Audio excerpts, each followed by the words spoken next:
국회 증인으로 불려온 한화오션 정인섭 사장이 환한 미소를 지으며 아이돌 그룹 멤버와 셀카를 찍는 모습이 공개되면서 비난이 쇄도하고 있습니다.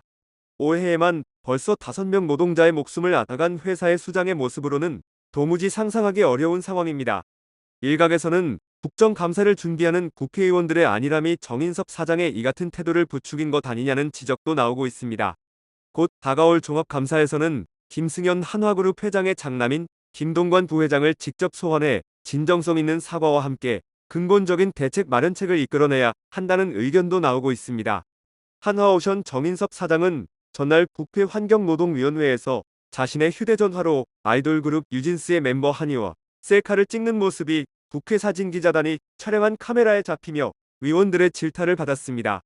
김태선 더불어민주당 의원은 회사에서 사람이 죽어나갔는데 셀카를 찍나 웃음이 나오나 등 셀카를 찍을 순 있지만 증인으로 나온 대표는 그런 마음으로 행동하면 안 된다고 지적했습니다.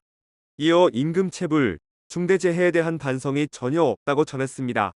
한화오션은 올해 노동자 사망 사건만 5건에 달하며 지난 1월 가스폭발 사고와 익사로 협력업체 직원들이 사망했습니다.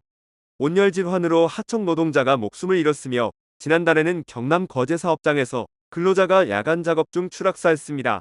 이날 정인섭 사장은 의원들의 지적에 죄송하다며 사과했습니다.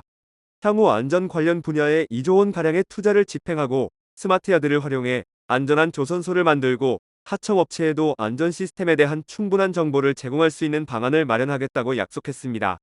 다만 일각에서는 근본적인 대책 마련에 대한 청사진과 유가족과 노동자들에 대한 사과 여부 등에 대한 질의가 제대로 다뤄지지 않았다는 입장입니다. 최진우 한화오션 노조 대외협력실장은 중대재해와 노조를 무력화하려고 시도했던 자료 등에 대해 진정성 있게 국감에서 다뤘어야 했는데도 불구하고 그런 것들이 결여된 것으로 보인다며 진정성이 결여된 국감이기 때문에 정인섭 사장의 태도 논란도 일어난 것이라고 말했습니다. 김한주 금속노조 언론국장 역시 중대재해 발생했을 때 원청은 유가족이나 노동자에 대한 사과 요구나 대책 마련 촉구에 대해 이런 반구도 없었다며 정인섭 사장이 제시한 스마트야드 구축 등은 사고의 근본적인 해결책이 될 수 없다고 말했습니다. 이에 종합감사에서는 한화오션을 주도적으로 이끌고 있는 김동관 한화그룹 부회장을 직접 불러 중대재해의 근본적인 원인으로 꼽히는 다단계와 하청구조, 과도한 작업량 등 근본적인 대책 마련에 대한 약속을 받아야 한다는 의견도 나왔습니다.